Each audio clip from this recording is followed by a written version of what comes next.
fast, sitting here praying that this night's gonna last. You got it all on tap, I'm loving your vibe, always have your back.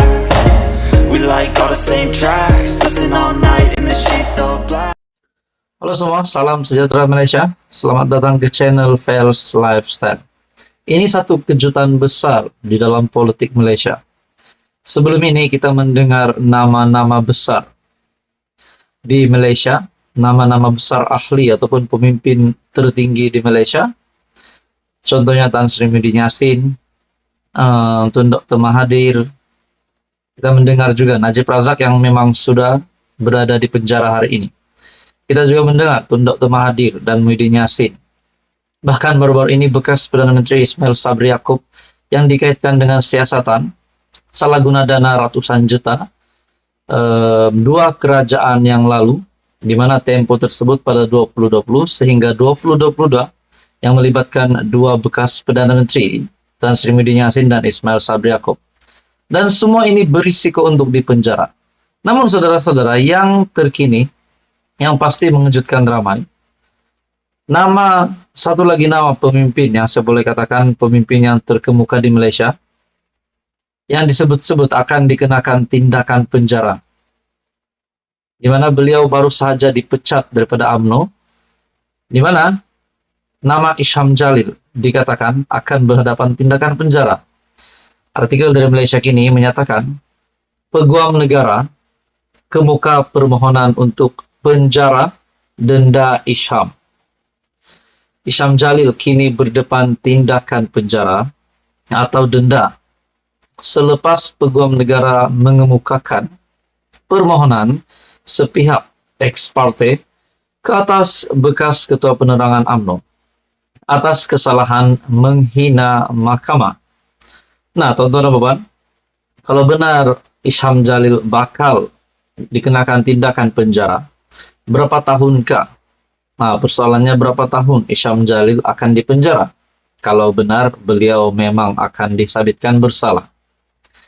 Menurut laporan utusan online, Jabatan Peguam Negara mengemukakan permohonan tersebut ke Mahkamah Tinggi KL baru-baru ini dengan merujuk temu bual diberikan Isham bertajuk Town Hall for Justice.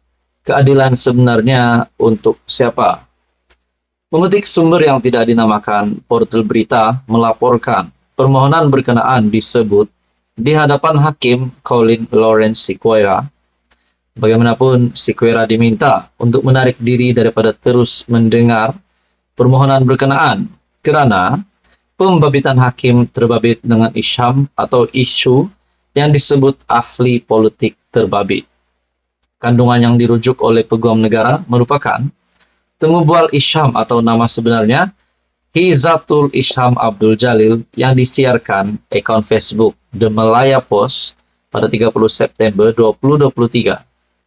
Ia merupakan komen yang diberikan Isham mengenai prosiding perbicaraan dan rayuan kes membabitkan Najib Razak serta penyelewengan dana SRC International, Senjan Berhad dan 1MDB. Sequeira kemudian membenarkan permohonan dikemukakan dan kes tersebut akan didengar oleh hakim yang lain pada tarikh yang ditetapkan. Isham merupakan salah seorang pegawai khas Najib yang kemudian dilantik menjadi Ketua Penerangan UMNO. Bagaimanapun kelantangannya mengkritik Presiden UMNO serta beberapa pemimpin lain dalam parti menyaksikan dia dipecat. Menurut laporan, afidavit yang dikemukakan ke mahkamah merujuk kepada kenyataan Isham yang mempertikaikan proses perbicaraan dan rayuan Najib. Antara lain, dia sama ada secara tersurat atau tersirat mencadangkan Sequeira tidak bertindak adil apabila enggan menarik diri daripada mendengar kes bekas PM berkenaan. Kenyataan di Wat Hisham, kata afidavit berkenaan, mengandungi risiko nyata yang boleh menggugat keyakinan orang awam terhadap badan kehakiman dan boleh dianggap sebagai gangguan ke atas pentadbiran keadilan. Turut dimohon ialah perintah-perintah lain yang difikirkan wajar oleh mahkamah dan kos yang akan ditafsirkan kemudian lapor portal tersebut. Apa komen Anda? Teruskan bersama di dalam channel ini untuk info yang seterusnya. Halo semua, salam sejahtera Malaysia. Saudara-saudara, tonton dan puan, ada satu isu hangat hari ini yang saya nak sampaikan, yang saya nak kongsikan.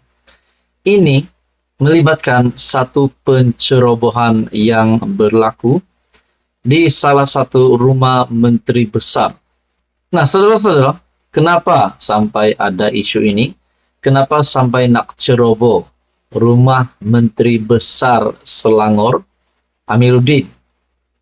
Disahkan dalam sebuah artikel dari Malaysia Kini, wartawan Haraka. Nah, wartawan Haraka antara yang ditahan oleh polis selepas cubaan untuk menceroboh rumah Menteri Besar Selangor.